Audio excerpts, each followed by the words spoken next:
Hello everyone, if you are here, you want to know how can I accept Bitcoin on my website for free and without having to sign up for some Bitcoin service that's going to do a credit check or other weird regulations because they think you're a money launderer just because you're using Bitcoin. I did a post on Twitter about BTC Pay and how it is awesome. However, it does require you to run your own node. Whether it's pruned or not, doesn't matter. It still requires a VPS type server where you can install Bitcoin and run Bitcoin. What if you don't have that kind of money? What if you don't want to put any money into your idea and you just want to test stuff out? You should be able to have a shop out there of some sort without having to pay for it at the same time. My GitHub, github.com/coinables/ NoNodePay is something that I put together that's a pre-built shopping cart, lets you accept Bitcoin payments, you receive notifications of new orders, and your users receive email confirmation of their orders. You keep your private keys offline. Private keys never touch the web server. They're not generated on the web. You're going to generate them ahead of time, but we'll get to that later. The first thing you need to do, if you haven't already gone to github.com/coinables/ NoNodePay, is you're going to want to clone or download this repository. Click on that, click on download zip. If you hear a snorting sound or a snoring sound, it's because me and my wife, we just got a pug recently, and he's pretty noisy. We had a pug before, but it was almost 10 years ago, so it's good to have one again, but I'm just apologizing ahead of time in case you hear any weird snorty sounds. Alright, you got the repository, now you need a web host, but you don't got no money. Head on over to 000webhost.com. You're going to do sign up, and they only let you use well-known email servers, so you can't use a throwaway email. Once you have signed up, it says it sent you a confirmation email.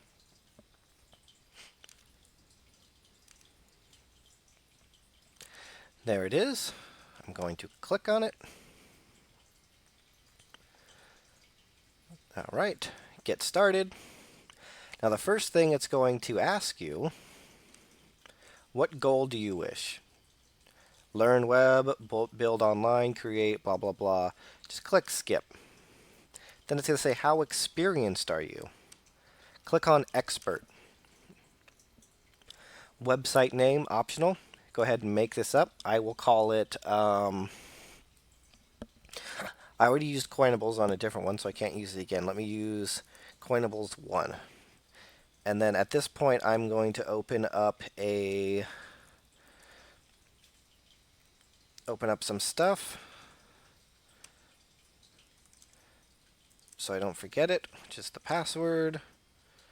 And then the other one was coinables1.000webhostapp.com. Okay, you guys still with me? Hope so, because all I'm doing so far is signing up for a website, which I believe most of you have done before. Click next. And what's good about 000 Web Host is you get 2 MySQL databases for free. It also lets you use the remote fopen PHP function, file get contents, which lets you get information from other spots on the web. So if you're going to want to check the blockchain, or you want to check the current price so you can calculate how much Bitcoin someone needs to send you to be equal to a local currency, you're going to have to get that from somewhere else on the web. A lot of free web hosts will block those types of actions, but 000 Web Host does not. All right. Then it says choose a method. Just click upload. You don't want to use their other weird ones, and then you're going to see this. All right. So now you're good. Now I'm going to go back to my other tab where it says my websites. And I see I've got this one here, Coinables 1. It says it's running. I'm going to click on manage website. And I'm going to go to Tools and Database Manager. We're going to click on New Database. We're going to give it a database name. I'll call it Let's go up my shop. Coinable underscore user and password. Okay, so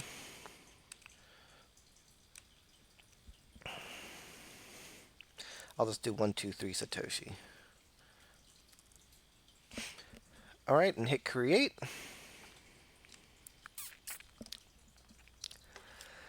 All right, now sip on my coffee while I'm waiting for it to create our database.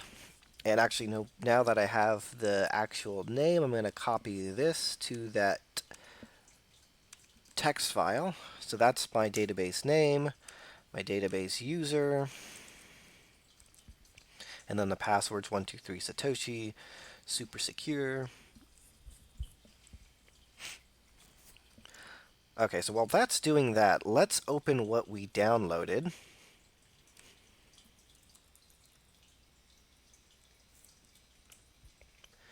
Here it is, NoNodePay master.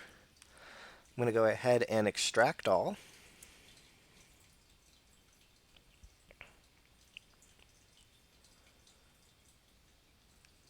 NoNodePay master. All right, I'm going to go back. I'm going to copy this file, and I'm just going to dump it onto my desktop for now. Now I have an easy spot where I know where it is.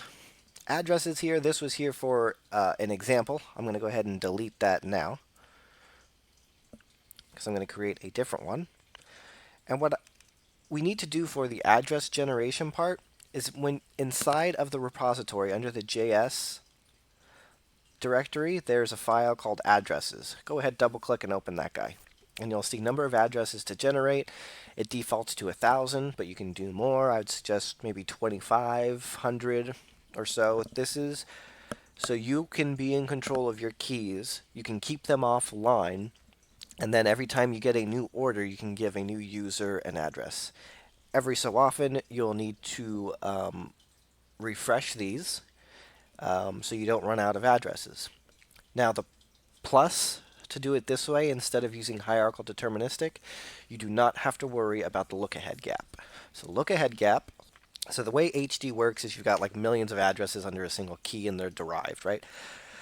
So when you load that into, let's say, a wallet, it's not going to look through all the millions of addresses and find all the transactions. No, that's a huge resource waste. What it's going to do, it's going to check the first address in the chain and see is there a transaction in it.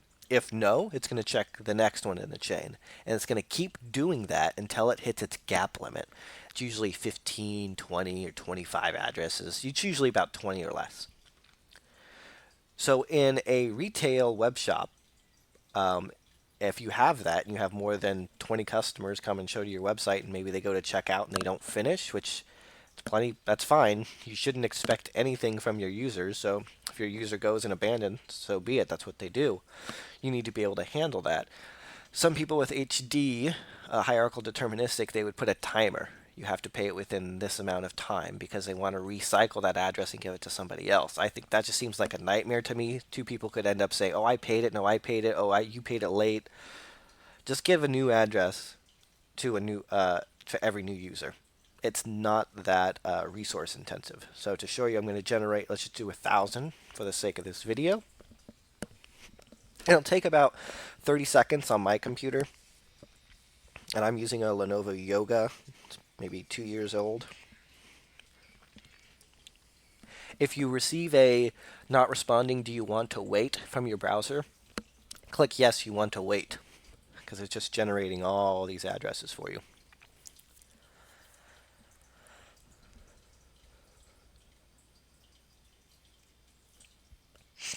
So there it is. So I'll click wait.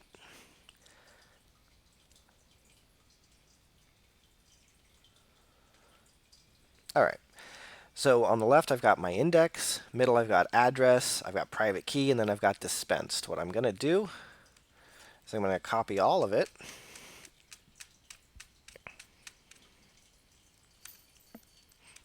And I'm going to open up my OpenOffice Calc. Or you could use Excel if you pay for that license. I like OpenOffice. Also, we're going to be saving it as an open spreadsheet because that's what we can use to import to our MySQL database. So I'm going to first just paste this in. And since I have it split down in tables, it's automatically going to put it in my Excel spreadsheet and everything in their own cell. And I'm just going to go File, Save As.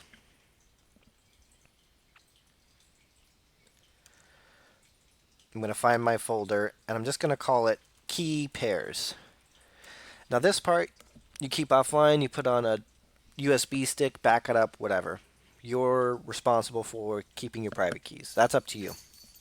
And they should never go to your server or anything like that. And you'll do your transactions later, and we can talk about transactions. So next step, I'm going to delete the column, private key. So that way I only have index, address, and dispensed. Then I'm going to do File, Save As. And I'm going to change this one to addresses. You can name it whatever you'd like, but I'm going to call it addresses.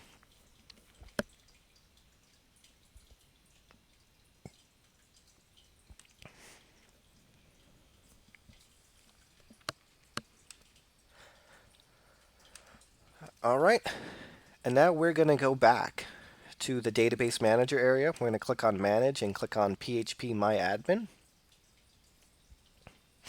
All right, now your shop thing. This is your database. The information schema is just a schema. You don't need to worry about that. Click on My Shop or whatever you named it. It'll look something like this, ID and then some number. And then it should say no tables found. That's great. We're going to go over to import. We're going to choose a file. We're going to navigate to our desktop where we saved the NoNode.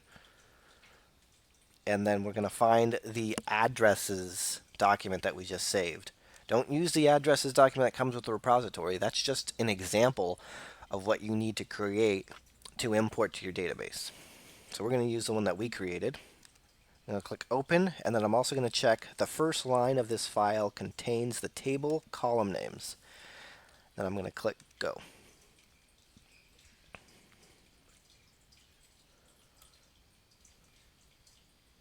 All right, success. It had entered 1,000 rows. If I want to, I can go look at it. I can go to sheet 1. It's going to be the name of the table. And there it is.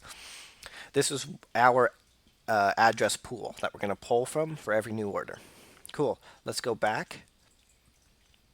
And also what we need to do is import the database file. So we had one called addresses. There's another one called DB. Click on that and then just click go. This is going to provide a what's the phrase I'm looking for? Not a framework, but a scaffolding. The structure, the database structure for orders and products. And it comes with a dummy order already in there, just one, just as an example. And then there's also some two example products. All right. So once you've got those two guys in, now we can go over back to this folder, the NoNode, and we can go to the config file. Open that up in some sort of text editor. I like Notepad++. What you're going to do is where it says DB user, you're going to put in that database username. So here's that database username. I'm going to copy it.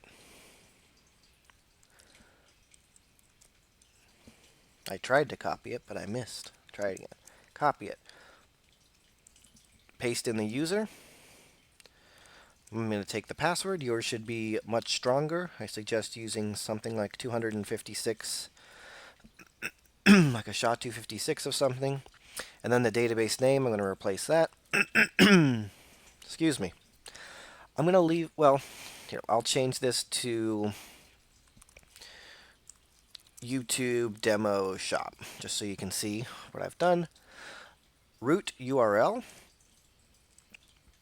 Let's go back to see what we were working with over here on O web host. I think they, let's see, where did they say my site is? Coinables 1.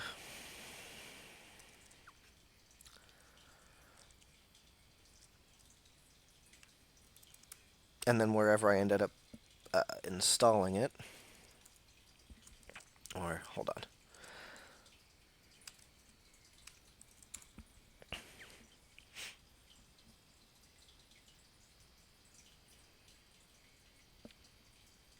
Okay, cool.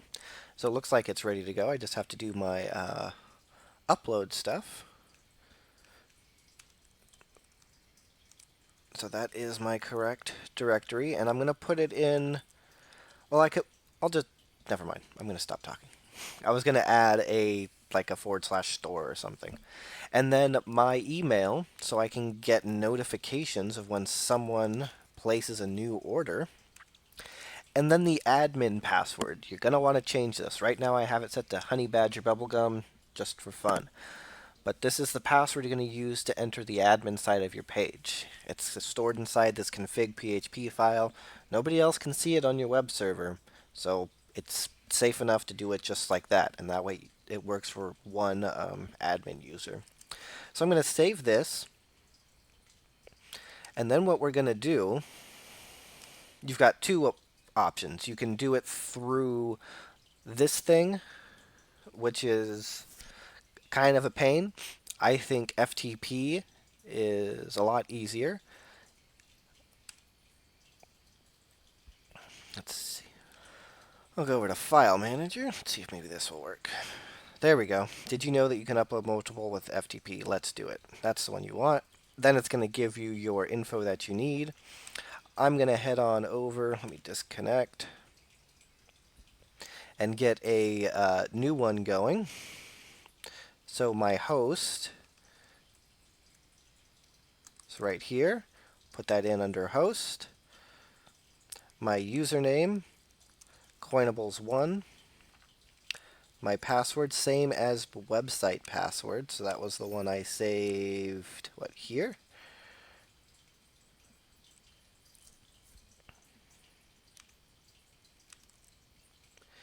And click connect. All right, and then you will be here. We're going to want to go back one directory by double-clicking on the dots. Oh, wait, no, we don't. We'll just go public HTML. There we go, that's fine. Now let's find our desktop. Oh, there it is. NoNodePay master. So what I'm going to do is I'm going to click on JS all the way down to style, hold shift. I'm going to unclick key pairs. I don't want to upload my key pair. I don't need to upload the database SQL. I don't need to upload the Git or the other hidden files, and I don't need to upload the addresses. This one looks fine. We're going to right click and hit upload, and then basically wait. Hurry up and wait is what we're doing now. I just want to make sure I save the config file. Yep. Make sure you can save your config file after making your changes. It says transfers have finished. Cool. So if I refresh this guy, I now have a YouTube demo shop up and ready to go. I can add items to my cart. $20. If I do it again, another $20 for a total of $40. Let me add a couple window decals too. Go here, or I can empty the cart. It calculates the total based on the current price. You can go to checkout, type in, so if you're ordering a physical item that needs to be shipped, you're going to need the person's address information. I'll put in this fake stuff, Tony Gwynn. I'll hit submit. I can review and confirm as a user, right? So the user says, okay, this is where I live. That's my email. If I want to edit it, I can go back and edit. Here's my order. $20, $20 for a total of 48, come into 50.0059 Bitcoin. If I want to, I hit confirm and pay. And now remit payment to the below address to complete your order. All right, this is basically it. So the person now sends their order. If they send their order, they get a little notification pop up on the screen. It makes a sound. It goes beep. It tells them that they received their funds, and then they also receive an email confirmation. I can show that maybe later. But if you're an admin and you want to track orders, you're going to go to login.php. And whatever password you have set in that config file, hopefully you changed it so it's not Honey Badger Bubblegum. Whatever that is, you're going to enter in so you can log in. And now you can view the orders. remember I said there was already a dummy order in here? This is the dummy order, the one 123. If I go back, this is the one I just did. It has a MD5 hash of the order ID. It has the amount. It says no, they haven't paid, and it says completed no. So what I can do is I can hit check for payment. If the person pays at least 0059 or more, paid will go to yes. If you click on the order hash, you can see the amount paid is currently 0. It'll tell you difference is underpaid, they didn't pay you. If they did pay you, everything's done, you can click mark order complete. And what that will do is mark it as complete in the database. So when you go back, you can see completed yes, you know everything's done. If you want to manage your inventory, you can do an edit or you can remove it. It's up to you. Or you can add an item. If you want to add something new, you just type in what you want to add. So let's do shoes. The price will be, I don't know, $80. The description, these shoes are neat. And then grab an image. There we go. Well, hold on, let me open it up. Copy image address. And I could just dump it in here and hit add product. And now I have a new product called shoes as the administrator. If we go back to the shop, you'll see we've got the decal, the physical bitcoins, and now we also got shoes. These shoes are neat. So that's basically it. I was thinking of trying to think of a way where people can accept Bitcoin online with shared hosting and not having to run their own node. So then, you lose, helping the environment or helping the ecosystem, helping propagation of nodes. When you have a prune node, you're not helping propagation of nodes either. But no node versus node and all these different things, and people can get kind of defensive. Yeah, just flat out. You're not running a node. You're not helping the ecosystem. That's not what this is about. This is about those few people, or not few, but other people that can't afford a web host at all. Or maybe they're brand new and you don't want to invest a ton while you're still testing things out. Maybe you only have a few items you want to sell and you don't want to have to all of a start paying $10 a month on a cloud hosting or something like that. So going back to spending, let's say, so I'm going to log back in as, well, actually I should still be able to get in because of my cookie is still active. So let's say if somebody paid to this one. Okay, they paid 37J7. Remember, and I can check this on my list here. I can see 37J7 is index 0. Okay, well, here, let me pull up, or let me demo another order so you can see that it pulls up a different, oh, and to show you that the shoes work. So I'll do view cart again, we'll do checkout, we'll do a fake Tony Gwynn details, submit, yeah, whatever, that's fine, confirm and pay. And you'll see now I've got a new address, 37JBQ. Guess which one that is? That's the second one in order. So if you want to spend from one of these, let's say someone paid, you would end up going to what you saved before, which was your key pairs. You would open up that. You would find the corresponding private key. Oh, I can't even copy when I don't have a license on Excel. Excel sucks. OpenOffice Calc is where it's at. So you'd open up key pairs, you'd grab your key, and then you could use something as simple as the segwitaddress.org sweep key. You just paste your private key in there and the address you want to send it to. You could do that. You could check out that other project that I posted about my wallet. Let me see if I can pull that up without... I think this might work.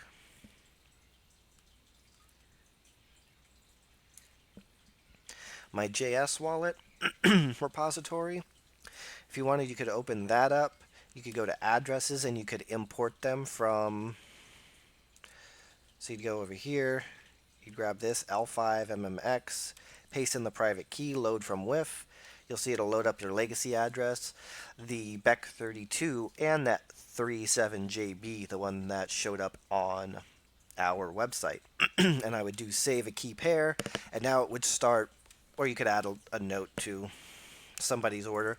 So like if you're getting like hundreds or thousands of orders in a day, obviously this isn't going to be the most elegant solution, but if you're going to get like, I don't know, 10 or less orders a day, this is pretty manageable from a manual perspective. And even if you're getting maybe 20, it's still fairly manageable from the administrator panel, being able to mark orders complete. And then that's basically it right there. So you can spend, you can do it free, free, free. Everything's free. The hosting's free. Everything's free. There's no cost. So that's what I wanted to share with you guys. Check it out if you'd like it. And if you're interested in a class, I am starting classes. Go to bitcoinfunction.com/class. And I've got one on Saturday, February 8th, 2020, a 4-hour class from 12 to 4 Pacific time. It'll cost you $40, 40 US dollars in Bitcoin, 10 spaces maximum. I'm going to teach you how to build a web store from scratch in case you want to see what it takes to build something from scratch and without having to use a node. So similar, it's going to be for people that are on shared hosting. If you're not on shared hosting, it'll work as well. But again, you don't have to run a node in order to accept Bitcoin, and it's totally free. So that's what I wanted to share with you guys. Thank you for watching, and don't forget to like, comment, subscribe, share, do whatever it is that you do. I will see you guys next time.